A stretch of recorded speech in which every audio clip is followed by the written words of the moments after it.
We've been traveling the world full time for 2.5 years, and we're recapping each country that we visited. After Germany, we did a stopover for 10 days in the UK, and then we headed to Spain. Prior to getting there, we had actually done a lot of research and had spent the last few months getting ready to move to Spain. Spain has a great digital nomad visa, but for us, the taxes were too high, and we ended up having to stop this process. We still wanted to see Spain, so we made the trip anyways. We're not big city people, so we chose Talavera de la Reina. We wanted a smaller city with less tourism and more authenticity, and to see how locals really live. Our pros and cons will mostly be based around this, though we did spend a few days in Madrid. Our first topic is both a pro and a con for us. There is lots of public transit and really nice trains, and Spain is well connected overall. The con of this for us is the cost of trains. We wanted to see so many of the bigger cities, and we wanted to dedicate a day or a weekend to going and traveling, but the cost of the train tickets were just too much for us. It would have been cheaper for us to fly, but that's not something we wanted to do when we could take a train just a few hours away.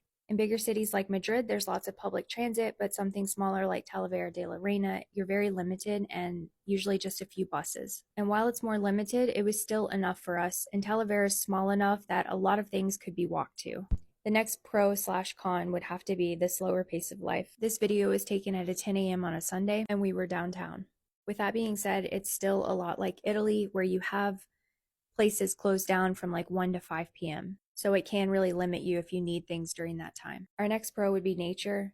This city specifically was really close to a lot of parks and rivers, and it was really beautiful to walk around. Next would be the friendliness of people. Our Airbnb hosts were so incredibly sweet and nice. I practiced my Spanish, she practiced her English, and she also gave us a really sweet gift. It was magnets of ceramic vases that are really popular in the city. It's small things like that that you just don't ever forget. We never had any bad interactions with locals or other people there, but I will say that there's a vibe, at least for us. It was pretty heavy and almost dark feeling, and maybe that would have changed over time, but there was just something so heavy about maybe just this city, but for us, it was kind of hard to shake. After that would be the affordability of groceries. I think this is our strongest point, and we just don't forget this, is that it was so affordable for us to get groceries there, and the groceries were quality. We were even able to find some allergen-friendly things like gluten-free bread that tasted like actual bread. So some things like that are just really important to us and really stood out. On our final day in Spain, we came back to Madrid and we got this nice show of, I guess, train karaoke.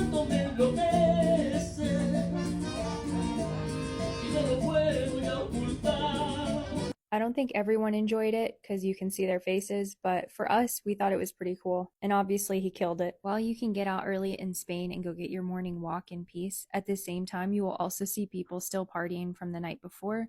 Like, I think this was almost 7 a.m. or maybe 7:30 a.m. for us, and there were so many people still outside the club or the bar where they were at, and I love seeing that this is just such a normal thing for Spain. If Spain looks like a great fit for you, you should check out their digital nomad visa. While it didn't work for us, it may for you.